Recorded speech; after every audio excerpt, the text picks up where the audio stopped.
Hi friends, welcome to Hello Nutrition. இன்னைக்கு நம்ம Hello Nutritionல ரொம்பவே சுவையான மணமான முருங்கைக்கீரை சாம்பார் ரொம்பவே ஆரோக்கியமான மெத்தட்ல பார்க்க போறோம். வாங்க எப்படி செய்யறதுன்னு பார்க்கலாம். ஃபர்ஸ்ட் ஒரு 100 கிராம் அளவுக்கு துவரம் பருப்பு எடுத்துக்கோங்க. அதை கொஞ்சமா தண்ணி விட்டு நல்லா கழுவிக்கலாம். இப்போ அரை ஸ்பூன் பெருங்காயத்தூள் சேர்த்துக்கோங்க. அரை ஸ்பூன் மஞ்சள் தூள், தேவையான அளவு தண்ணி சேர்த்து பருப்பை வேக வச்சு எடுத்துக்கலாம். நான் ஒரு 3 விசில் விட்டுருக்கேன். இந்த பருப்பு வெந்துடும். அடுத்து ஒரு மிக்சர் ஜார் எடுத்துக்கோங்க. அதில் 3 டேபிள் ஸ்பூன் போல் துருவின தேங்காய், 1 ஸ்பூன் சோம்பு சேர்த்துக்கோங்க. சேர்த்துட்டு கொஞ்சமாக தண்ணி விட்டு நல்லா மைய அரைச்சி எடுத்துக்கோங்க.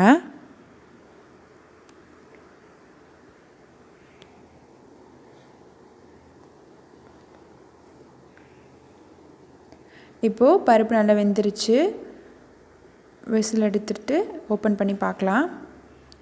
ஓப்பன் பண்ணிவிட்டு ஒரு மத்து வச்சு நல்லா பருப்பை கடைஞ்சி விட்டுருங்க.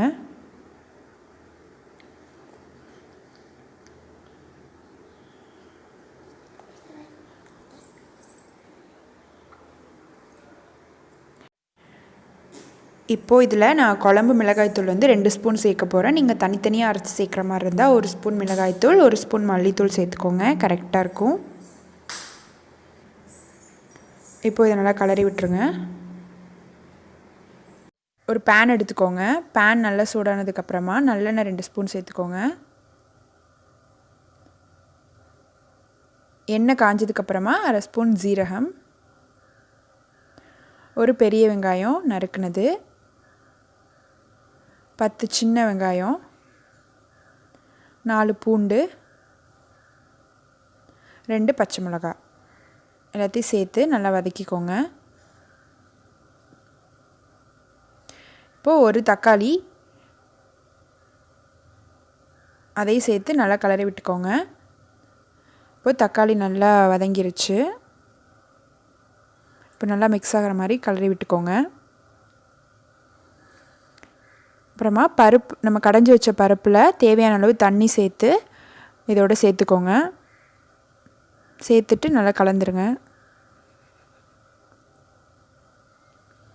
ஒரு சின்ன சைஸ் புளி எடுத்துக்கோங்க. அந்த புளியை கரைச்சிட்டு இந்த பருப்போடு சேர்த்துக்கலாம்.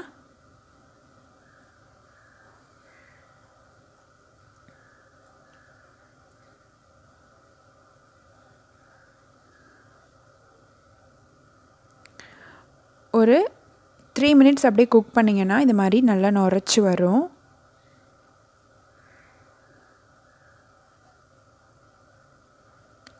இந்த ஸ்டேஜில் நம்ம அரைச்சி வச்சுருக்க தேங்காய் பேஸ்ட்டை இதோடு சேர்த்துக்கலாம்.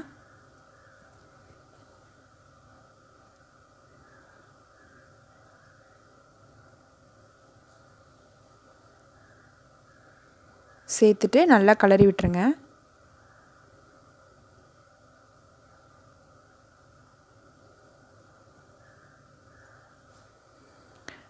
நல்லா கொதிச்சதுக்கப்புறமா முருங்கைக்கீரை இதோடு சேர்த்துக்கலாம். நான் 2 கைப்பிடி அளவுக்கு முருங்கைக்கீரை இதோடு சேர்த்துருக்கேன். கீரைலாம் நல்லா வாஷ் பண்ணிவிட்டு சேர்த்துக்கோங்க. இப்போது நல்லா கலந்து விட்டுக்கோங்க. இந்த முருங்கைக்கீரை சாம்பார் ரொம்ப டேஸ்ட்டாக இருக்கும். கண்டிப்பாக ட்ரை பண்ணி பாருங்கள். யூஷுவல் சாம்பார் மாதிரி இருக்காது. இந்த கீரை சாம்பார் ரொம்ப ரொம்ப நல்லாயிருக்கும். இப்போது தேவையான அளவு கல்லுப்பு சேர்த்துக்கோங்க. எப்போவுமே உப்பு கீரைகள்லாம் வெந்ததுக்கப்புறமா தான் சேர்க்கணும், முன்னாடியே சேர்க்கக்கூடாது. இப்போ ஒரு மூடி போட்டு ஒரு 5 நிமிஷம் சிம்மில் வச்சுருங்க. அவ்வளோதான், நம்மளோட சாம்பார் ரெடி ஆயிடுச்சு. நம்ம எப்போவுமே வாரத்தில் 2 தடவையாவது கீரை சேர்த்துக்கணும். அதுவும் முருங்கைக்கீரை ரொம்ப ரொம்ப நல்லது. கண்டிப்பாக சேர்த்துக்கோங்க. அடுப்பை இப்போ ஆஃப் பண்ணிடலாம். இப்போது தாளிக்கிறதுக்காக ஒரு பேனை சூடு பண்ணிக்கோங்க. அதில் ஒரு டேபிள் ஸ்பூன் நல்லெண்ணெய் சேர்த்துக்கோங்க. 1 ஸ்பூன் கடுகு, ஒரு காஞ்ச மிளகாய், ஒரு கொத்து கருவேப்பிலை. நல்லா பொரிஞ்சதுக்கப்புறமா இந்த தாளிப்பை சாம்பாரோடு சேர்த்துடலாம். அவ்வளோதான், நல்ல மணமான முருங்கைக்கீரை சாம்பார் ரெடி ஆயிடுச்சு. கண்டிப்பாக எல்லாருமே ட்ரை பண்ணி பாருங்கள், ரொம்ப ரொம்ப நல்லாயிருக்கும்.